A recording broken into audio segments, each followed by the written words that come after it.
Hi, and welcome to using formulas.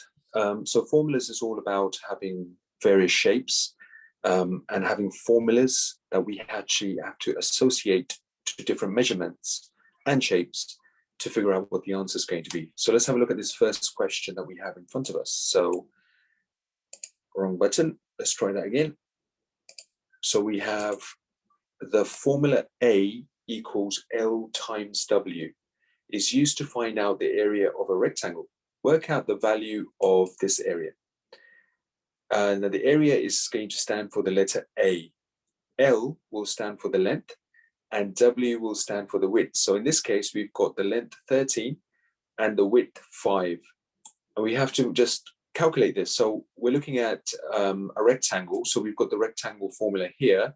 So it just shows you what the length is, what the width is, and the area of a rectangle is going to be quite simple and straightforward, which is length times width.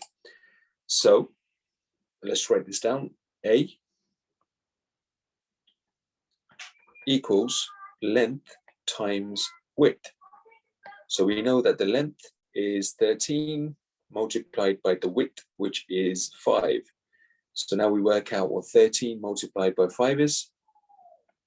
Simple multiplication, 5 times 3 is 15, 5 goes there, 1 is carried forward, 5 times 1 is 5, add 1 is 6.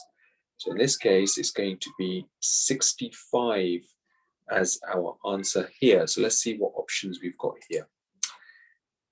65, there you go. Okay, so some of the questions will have measurements, some will not, but do it in the same fashion and try and find out what these formulas actually are and how they work, whether it's adding or multiplying or various word problem questions.